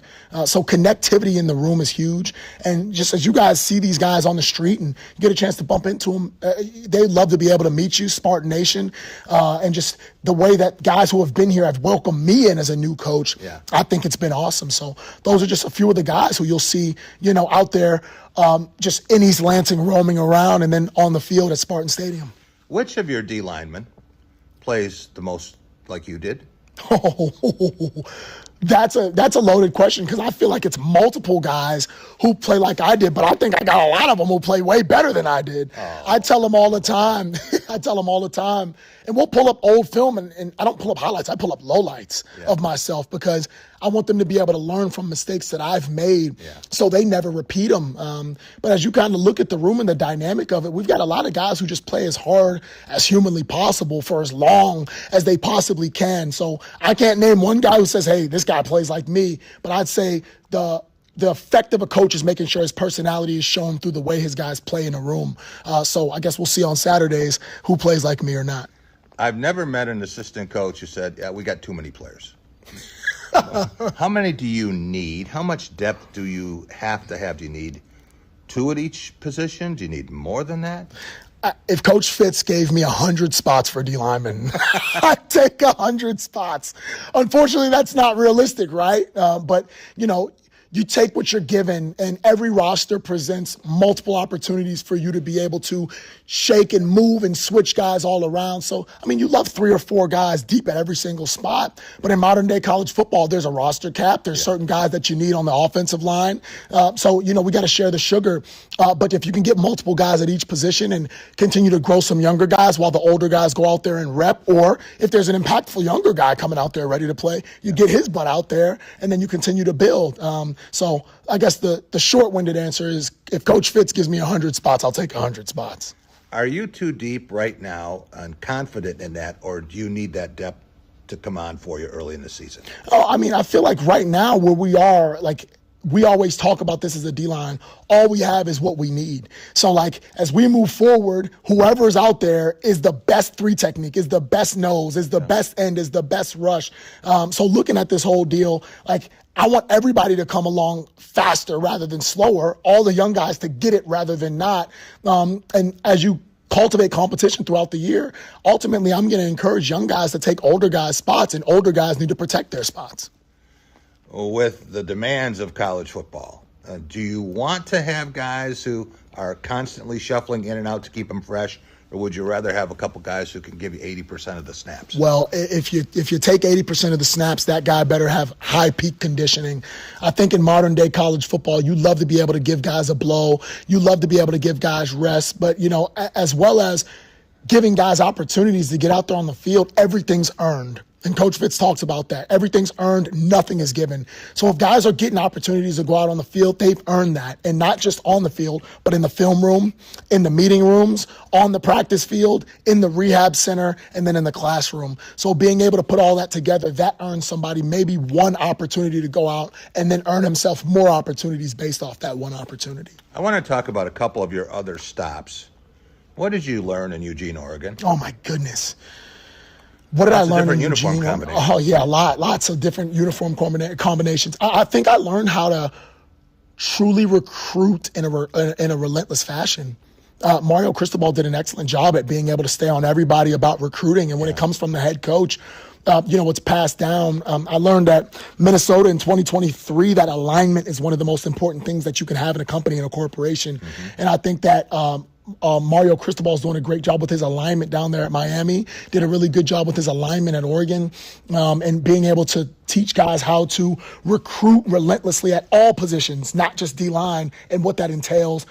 That's really what I took from Oregon, on top of schematic things on the offensive side of the ball. That's where I feel like I learned the most offensively, and then transitioning into Akron, being with Joe Moorhead, kind of taking those nuggets from those guys over there.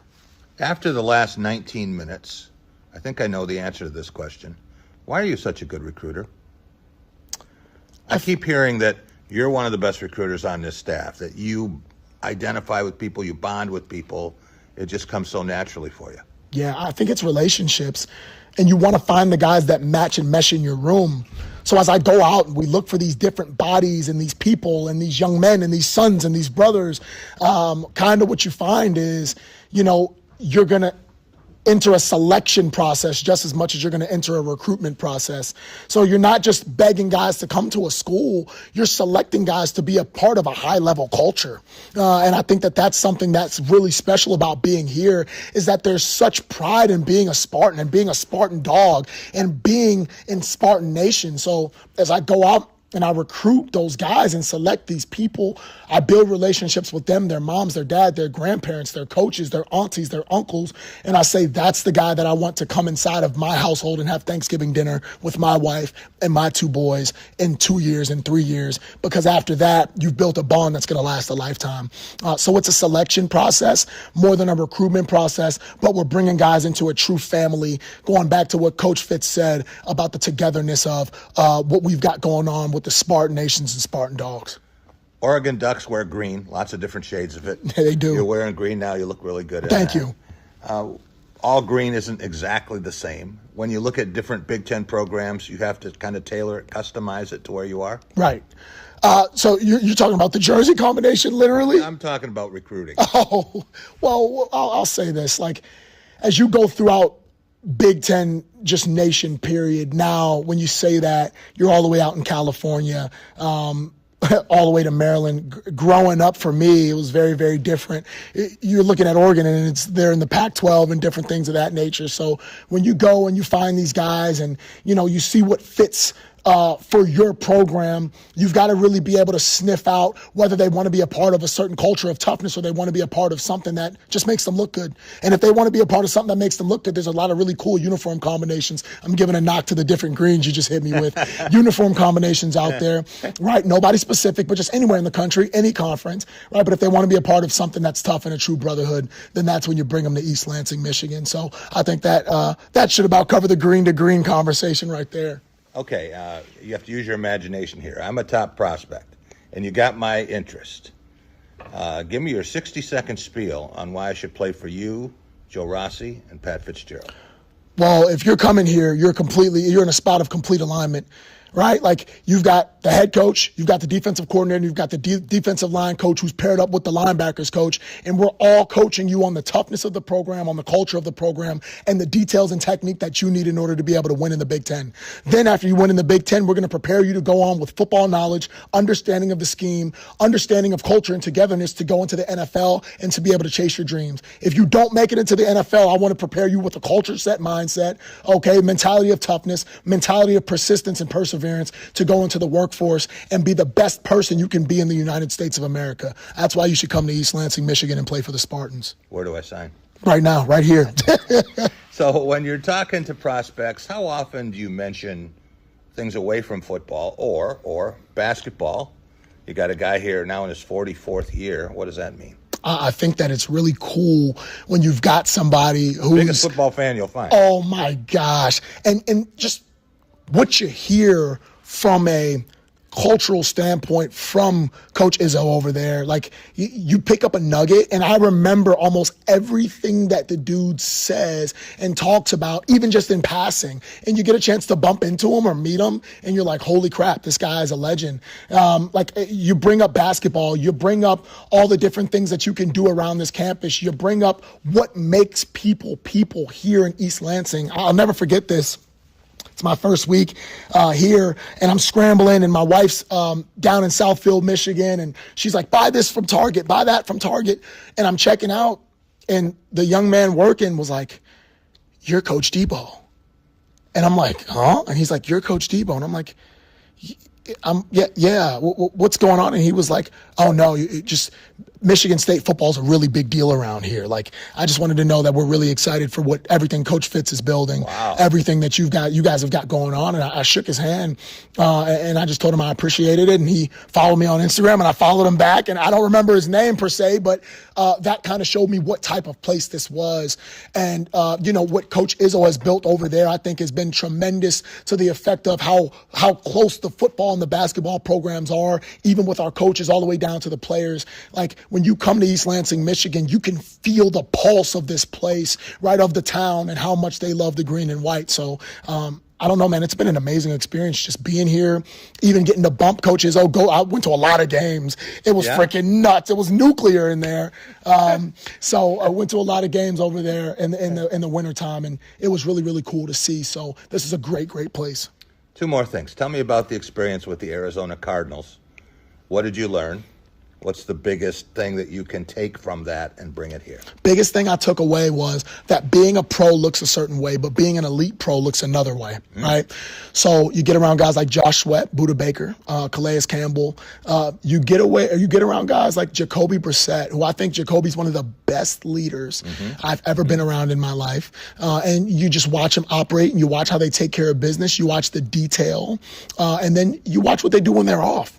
And some of the young college guys, man, they don't understand how to apply themselves when they have off time, right, to film study, to routine, to habits. So what do we do in here, right? We bring in different people to be able to teach our guys how to have good process, good habits, good mental skills when they're away from the game, right? So that when they're on the field, they can apply everything that they've taken in their own time. Something really cool that I just did, and I'm not patting myself on the back because I've got to read the books too, is between me and Coach Bindleglass, we just bought our whole defensive line room books. Chop Wood, Carry Water, Grit by Angela Duckworth. What's another one? I think I got a David Goggins book. So it's just a whole bunch of different books that will inspire guys to be able to keep themselves on a certain path that will take them to success. But that's what I think the pros do so different, is they're always pouring into the bucket to make themselves successful. Last thing, do you have a nickname? What do the other coaches call you? They just call me Debo. All the other coaches call me Debo. Make fun of, so a lot of guys make fun of my last name, all that stuff. I tell them they can make fun of my last name as much as they want. Just don't make fun of my last name with Mrs. DeLatta-Badera around. She doesn't like that too much. So they just call me Debo. I don't have anything else that's too extravagant as far as last names go. Winston is fine as well. Maybe they'll just call you winner. I'll take winner all day long, baby. It's hard to win football games. It's really hard to win football games in the Big Ten. So if I get the nickname winner, obviously we did something right. Winston DeLatta-Badera III, and about 5-hour energy. This is Mr. 24-hour energy. Let's go, baby. Thanks so much for being with us. No doubt. Go Green. I can't wait to see you guys in Spartan Stadium. We'll be right back on The Drive with Jack. Dean Transportation is looking for compassionate people to join our team of school bus drivers and attendants. Visit deanjobs.com to see all openings. Dean Transportation provides paid training to obtain a commercial driver's license, increased starting pay, comprehensive benefits, and flexible schedules with no weekend shifts. No experience needed. Apply today at deanjobs.com and train for back to school season. That's DEAN jobs.com. Just minutes from Petoskey, Harbor Springs, and Mackinac City, golfers will find Northern Michigan's hidden gem on Maple River Road in Brutus, the Hidden River Golf and Casting Club and Travato Restaurant. The course offers one of Northern Michigan's most memorable golf experiences, and Travato completes your day with exceptional dining. For tee times and dinner reservations, go to hiddenrivergolf.com. That's hiddenrivergolf.com.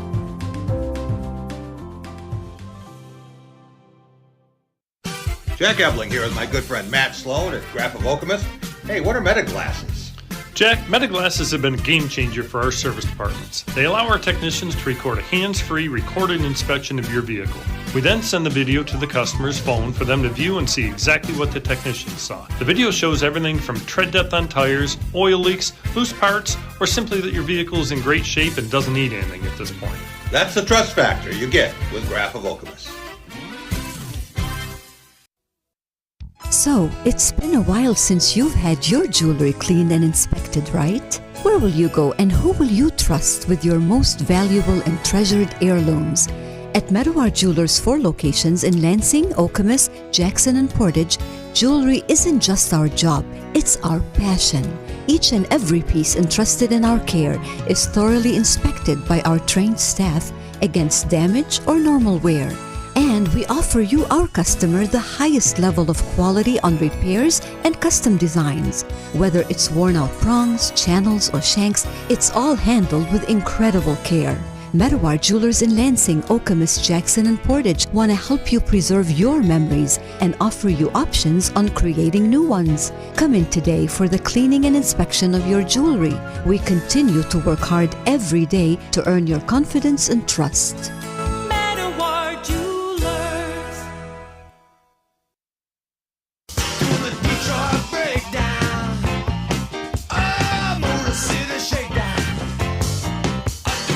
Welcome back. It is the Drive with Jack, Spotlight Radio Network. Rob, we were talking with Dalton Shetler through much of the taped interview with Winston de la Thibaudere, or as the family calls it, de la Thibaudere, the third, not the first or second, and his enthusiasm is beyond contagious. I don't know if you were laughing as much as I was during that, but it's going to be fun to cover him too. All right. We have our final guest on the line. We want to welcome in Jim Stark, Detroit contributor, especially for the Detroit Tigers and the Pistons. And no, we're not going to talk about the Pistons because the Tigers are not mathematically eliminated yet. We're working in that direction. But after dropping 2 of 3 to Tampa Bay, it's funny in these 2 series, Jim, the home team was 1-5. Detroit won all 3 games in St. Petersburg, and Tampa took 2 of 3 here. Now they have the day off, and then they get ready for the return of Tarek Skubal, the possible return to action on the mound of Shohei Ohtani. What do you think the fan interest is in this team right now? Have they given up? Are they resigned to the fact that it'll be playoffs next year, if then, and they're just going to ride out the string? I'll tell you this. Last week on our Baseball This Week, Boston Rob officially threw in the towel for the Tigers, right? And I thought he might be a little premature, right? But having seen him play this last week since then, I think he's spot on. I think the team has reached its level. They had that one last gasp, and right now I don't may not be mathematically eliminated, but Jack, I don't see them making a run now. They're playing too many rookies. The pitching is still the relief pitching is still too unsettled. And yeah, I think the fans will want to come see the Dodgers play. I'm not sure the Tigers will draw like they could have if they were still fighting for a playoff spot. So when you think about what it looked like Detroit was going to do for much of June, July, even the first part of August, right? Before they went to Pittsburgh, people had a totally different impression. Said, well, at least make the wild card, and they can catch the White Sox. They can win the division. At that point, they were 1 game under, and since then, the bottom has fallen out. They have a softer schedule after the series with the Dodgers, but are they just playing out the string, or do you think that they could have a September like they had in June? See, here's the thing. It's like a basketball game. When you get behind by 20 points, it takes so much energy to try to catch up. To then go ahead, that's a whole nother level. And these guys, let's face it, yeah, it's nice to have guys coming off the disabled list. They got Gleyber Torres back. They're supposed to get Riley Green back. But you know what? They have a lot of rookies out there, Jack. A lot of rookies. And rookies, I don't know that they have that idea of how to come back, against the grain. I thought the turning point was when they went into that Chicago White Sox series. If they would have swept the 3, they'd have been in first place, and they'd have had. Well, when they lost all 3, that to me was a turning point. And I don't see this team having another run in them. All right, what happens this weekend with the world champions? They are the defending world champions. There are those who don't want to believe that, but the Los Angeles Dodgers are 2-time defending world champions, trying to make it 3 in a row. What kind of reaction do you expect for Tarek Skubal tomorrow? I think a huge ovation. I think he will be revered. He'll be applauded. I think fans don't like the fact that he left. They had to leave. That they traded him. I don't care what they got for him. I think the idea of getting rid of Tarek Skubal may have been the right thing, but it wasn't a popular thing. And I think this week the fans will get a chance to show him how and what did he say after he left? Oh, I'd love to come back to Detroit. So he says all the right things. So I think from a fan standpoint, he's going to be very popular. Do you think he'll get a standing ovation? Yes. Oh, yeah. I think it'll be, I would say thunderous. I think it'll be like Verlander almost when he first came back. Because, again, he was a folk hero to win 2 Cy Youngs in a row. And then again, it may have been the best thing for the team to trade him, but that doesn't mean fans understand it. What do you think fans would do if tomorrow night he throws a 1-hitter and completes the game, which he was not allowed to do in Detroit? Yeah. But the last 2 outings for the Dodgers, he's thrown 109 and 106 pitches. I think they will be. You've seen it before, where players, get the approval of the hometown crowd, even if they're not from the hometown. I think they may not applaud him, but they wouldn't be booing him. They wouldn't be running, cheering him off the field. I think he'd still be Derek Skubal, and they would respect him. He's such a good pitcher; it's hard not to respect him. And I think that, again, he's almost like a folk hero. He says all the right things. He says the things about coming back to Detroit. He's a popular guy, no matter what team he plays for. So tomorrow's game is over. The Dodgers are not getting out of town. They're going to be here through Sunday. Yeah. Do you think that he will be socializing with any of his former Tigers teammates, or is that taboo? Yeah, I think when he first sees him, there'll be that feel. But no, he's still a professional, and I think that will wear off the first day. And I would say the next day, maybe the Dodgers will be the biggest enemies too, depending on who's pitching, and the fans will go right back to kill them bums. But I just think Skubal's something different, and I could be wrong. But I don't. Everything in what I understand, what I've talked to people, he overwhelms that sense of, well, he's not with us anymore. Let's boo him. Yeah, I get that on the field, but off the field, say after the game, and we know that he's had a very close relationship with some players. You would expect that he would have lunch, breakfast with Jackson Jobe or something.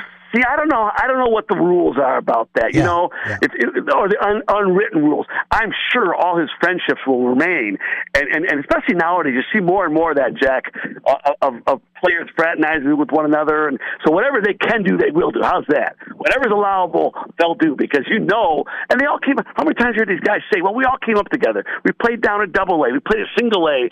These guys have been friends and teammates for a long time. That doesn't go away. If he pitches, let's say 105 pitch, shorter than his last two outings, 105 pitch complete game, and the Dodgers win 2-0, do you think he would, if not say it, at least look at A.J. Hinch and think, I could have done that for you too if you left me in the game and not put this bullpen in? I don't know. That's a great question. I'd like to think. Professionals, I would say that. I know I would, but I think professionals, I think they're able to flip the page. I'm a Dodger now. I guess we'd have to see, because to me that'd be kind of counterproductive for him to look back like that. But yeah, there's got to be a part of him that says if he truly loves Detroit as much as he says he does, there's got to be a sense of that.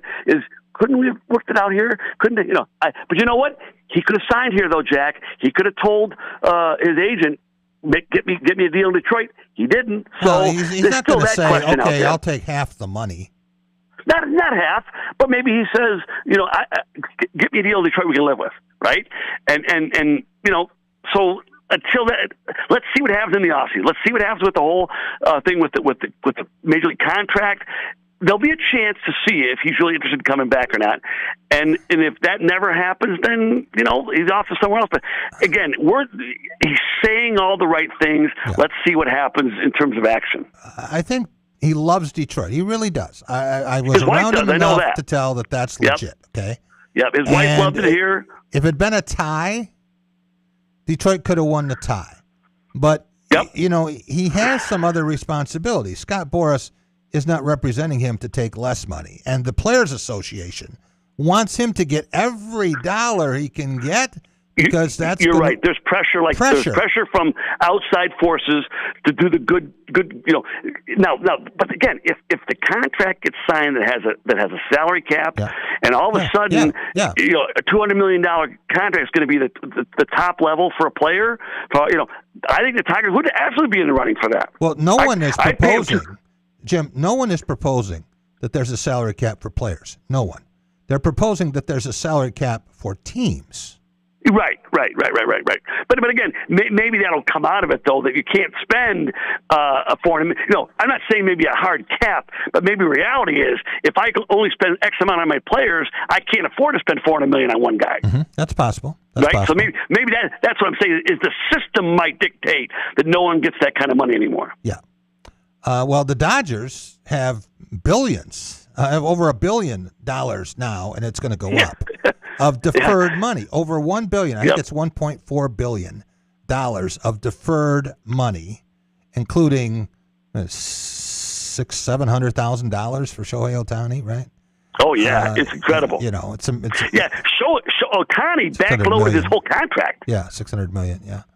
Yeah. So, and they got the same thing with Freeman and Betts and all the other guys. Blake Snell. There's a bunch of them who are on that plan. You know, it's the old Bobby Bonilla plan.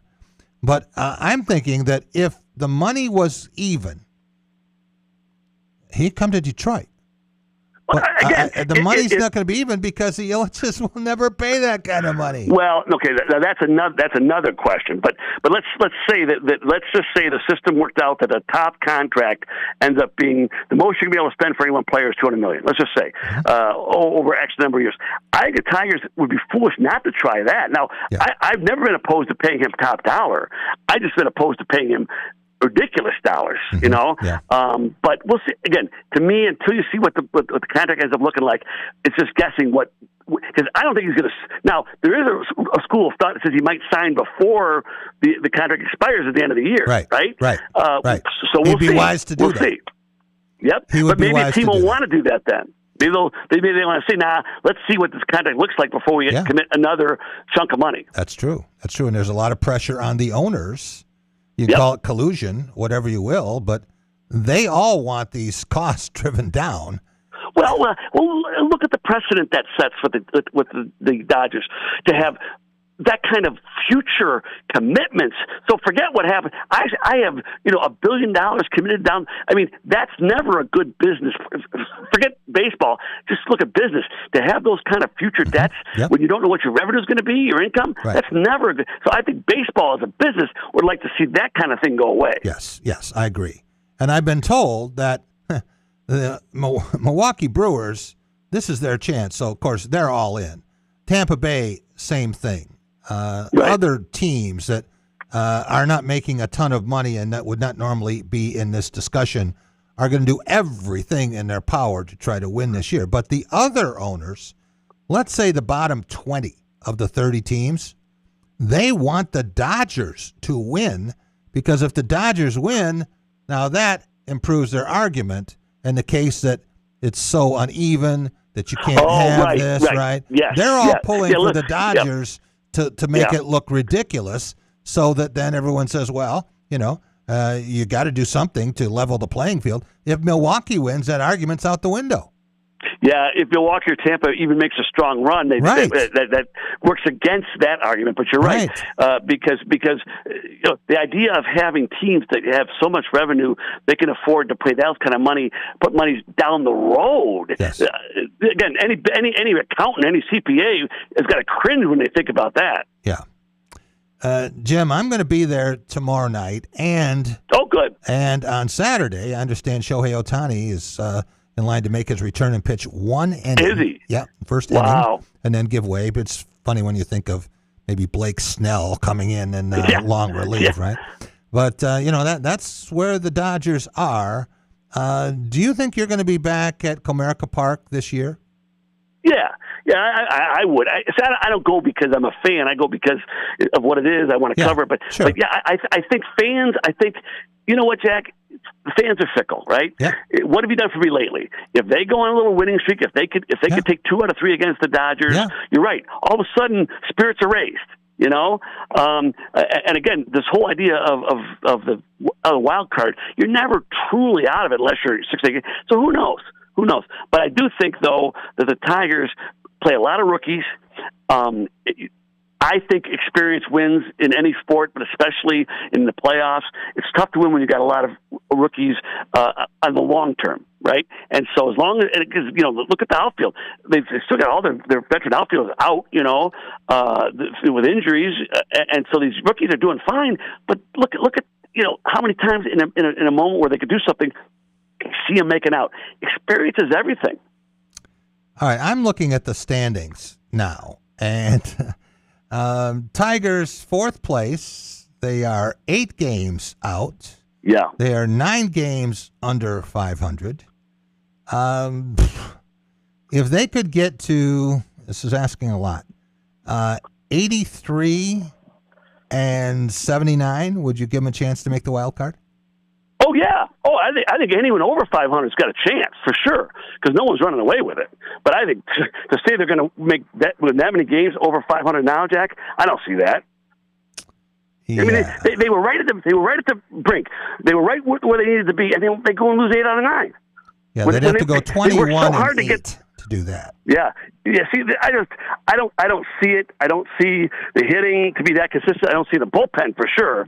It's just they got to roll the dice every night as far as who's going to come out of the bullpen and how good are they going to be. Yeah.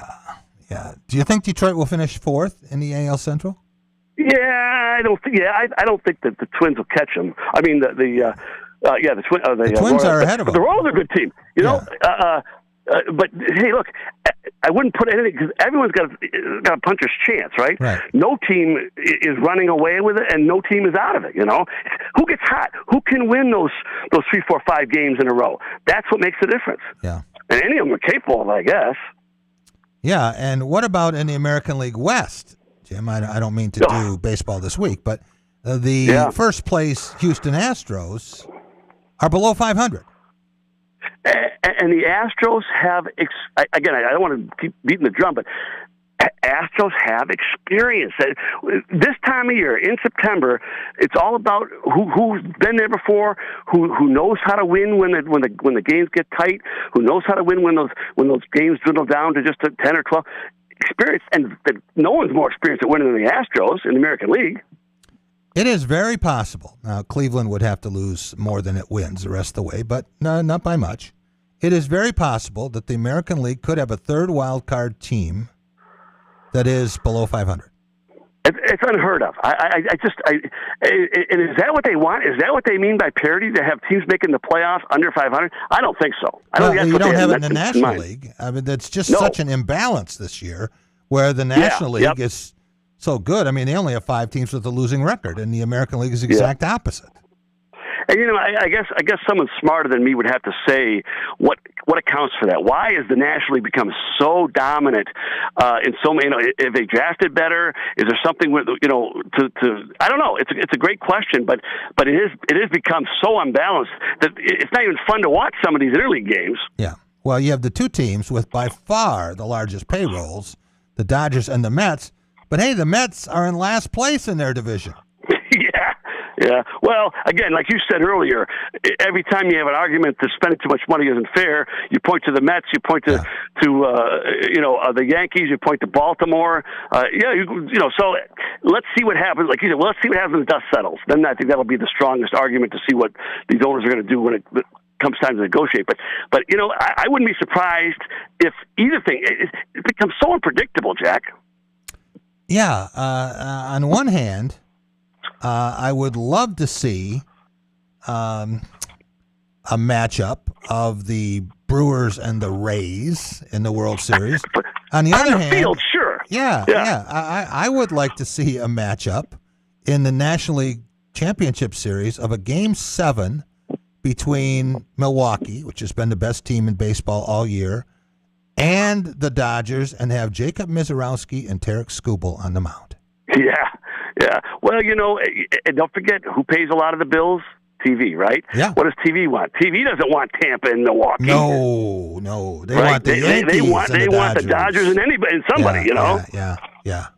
Oh, absolutely. So, and again, let's not discount the pressures that those guys could put on negotiations makes a difference too. What are they going to say to the owners in private about what they want to see in this next contract?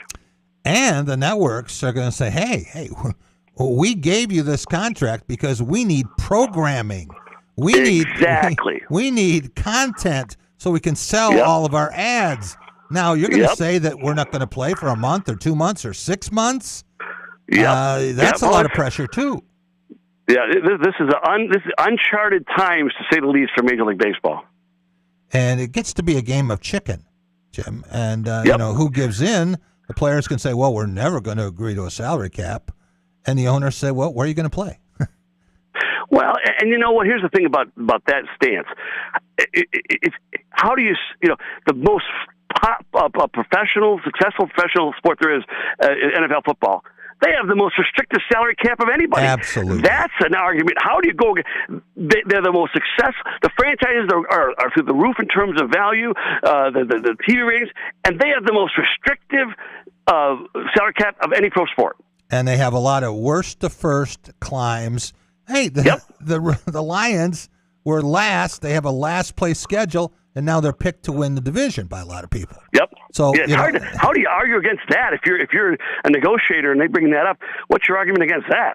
I really believe that more often than not, a rising tide floats all boats, and what baseball wants is 20 teams in contention for something on Labor Day. Right. Well, isn't that what football has? Yes. Haven't they? Yes. Haven't they proven the model? Well, then they're going to say. Then baseball will say, well, yeah, look, it works, but you also have to have cost certainty. You have to have cost protect, or whatever they want to call it, and that comes from having limited contracts. When's the last time you heard about any football contract? A guy holding out? They just slide right into the slots. Sure. Even the first round draft picks, there's no drama about signing them anymore. Right. No, that's exactly what it is. And that certainty. Baseball, so they know they're going to get a certain percentage, right? I mean, it's all. Yep. Okay, here's what we made, and here's what you get. Now you divide it any way you want, but that's what's there for you. And here's your 4 years. Here's your fifth. I mean, it's so worked out. They've eliminated that whole financial aspect, and yet there they are, so successful. Yeah. As you said, everyone's boat has risen with the NFL. Yeah. Everybody's boat. Yeah. And the players are saying, hey, we don't trust management. But I think one thing that they need with this, Jim, is they need not just a cap. They also need a floor prescribed so that teams have to spend a certain amount of money. Yep. And that's almost like you said. It's not necessarily what you could pay for a player. It's what a team could pay or should pay. Almost things have to be again. The NFL, look at it. It's a perfect model for success. Yeah.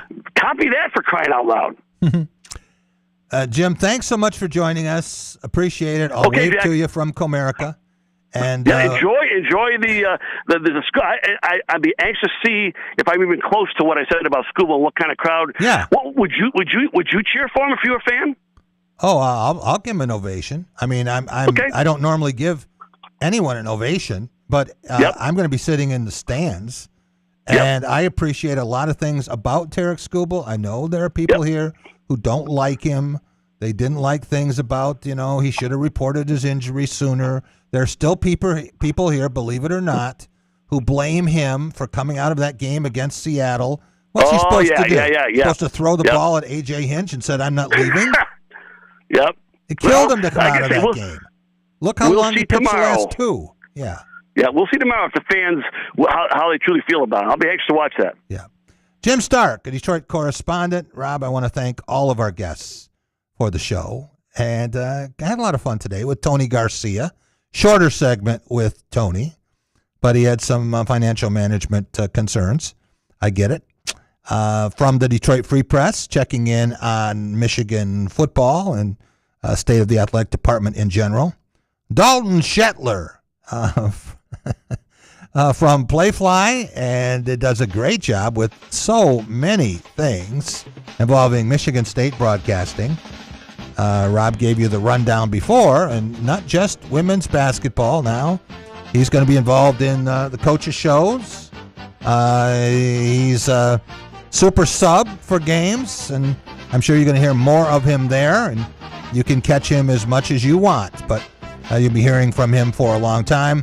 Winston De La Thibaudiere, new MSU defensive line coach, bundle of enthusiasm, and Jim Stark, Detroit correspondent. Have a great night, everyone. See you at a high school game.